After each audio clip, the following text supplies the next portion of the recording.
Jessica and Sarah!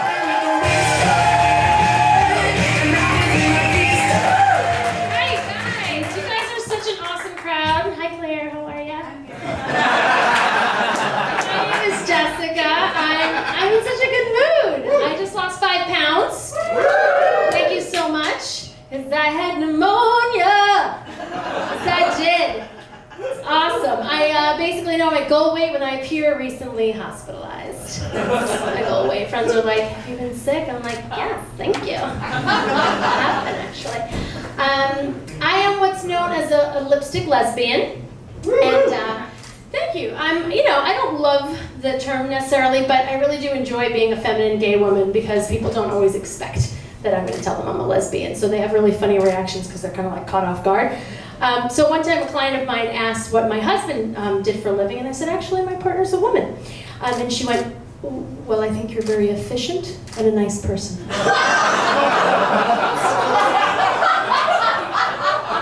And then another one said, oh, well, no wonder you're good at tennis. I am really good at tennis, actually. I have 3 dogs. Any dog owners in the house? Yeah. So there's like a fine line between animal lover and lunatic, and that line is a 3rd dog. So having sex when you have 3 dogs is like performing in front of a live studio audience.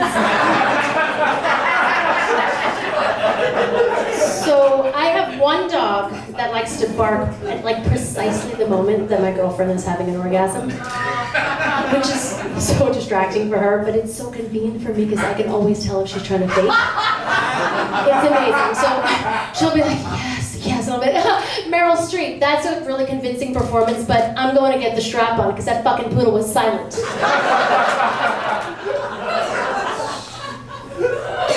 True story. I grew up in a really very Italian East Coast, New York family. Grew up in Staten Island. So it's basically kind of like being raised on the set of The Sopranos.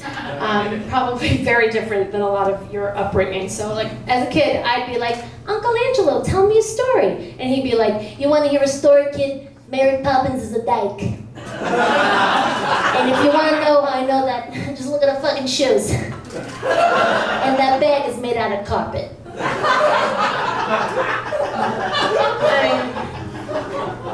I was like classic Guidette. So I watched my first communion video the other day, and I look like a mafia bride, and I sound exactly like Lorraine Bracco. I was like, we lift up our hearts to the Lord.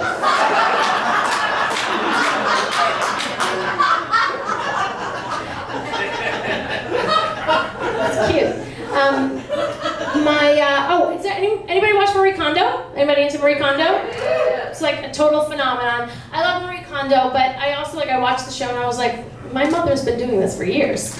But the Carolyn and Sarah method's a little different. So my mother just goes into your room when you're not home and throws away half your shit. Irrespective of whether those items spark joy for you.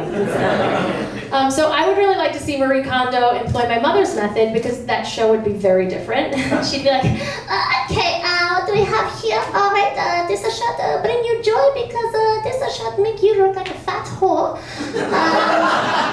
So we say thank you, we say arigatou gozaimasu, and we put in the garbage. I'm glad you guys laughed. I was a little worried that people might be offended by that impression, so I asked a friend of mine if it was racist, and she assured me it wasn't, and I totally take her word for it because she's Oriental.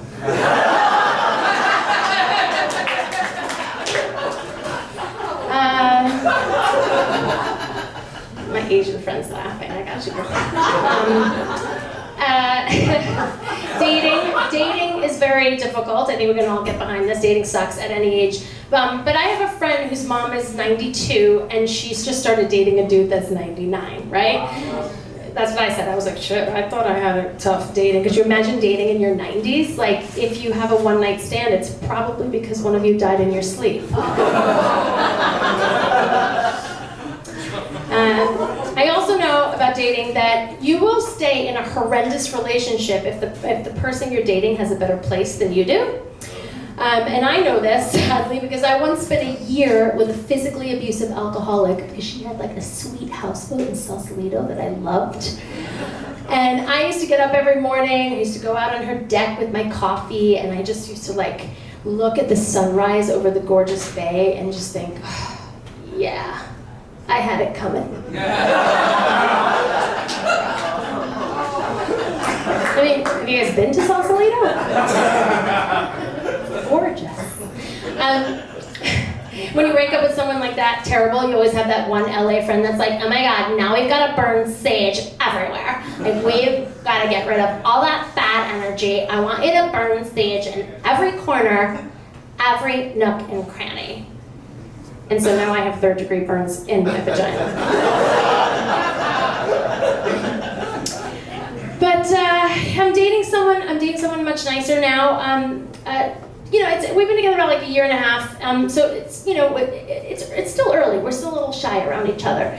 And I read an article the other day that said that couples that can't fart in front of each other lack intimacy. And so, for Valentine's Day, I gave her a Dutch oven. Just to let her know I care.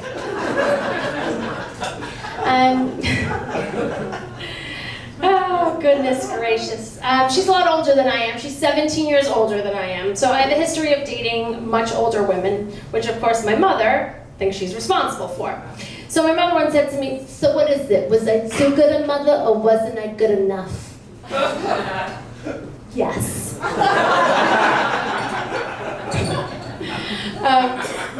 The woman I'm dating also used to be straight prior to dating me, okay? So when you're dating someone that used to be straight, people automatically think like you go around converting people like some sort of like gay missionary. And I really prefer the term consultant. I'm more like, Mary, if you were satisfied by your current service provider, you probably wouldn't be here right now. So what if I told you I could guarantee a higher rate of satisfaction, both sexually and emotionally, and in the process double your wardrobe? Look at offer. But it's not, dating someone straight is not without its anxieties, right? Okay, so it freaks me out a little bit. Like, I have mixed feelings about our strap-on. I want her to like it, but I don't want her to like it too much. So one day I was using it on her, and she was like kind of getting really into it, and she said something like, I want you to put your big cock inside me. I was like, whoa, whoa, whoa, whoa, time out. This is not a real penis. And I basically couldn't go on at that point. I totally lost my erection. It's tough. But I came out 25 years ago. Thank you. I'm milking that for all the applause, because I think ultimately, people won't come out. Future generations, millennials, and I think future generations won't need to come out. I mean, everyone's fluid. Everyone's born this way. So I just feel like coming out is obsolete. And so I've now become this crotchety old lesbian that's like, in my day, you had to tell people you liked pussy. We didn't have Glee. You guys have been a wonderful audience. Thank you so much for coming out this Sunday night. Keep it up to your hosts. I'm a motherfucking boy, baby, alright. Keep it going for Jessica, everybody. You guys having a gay old time?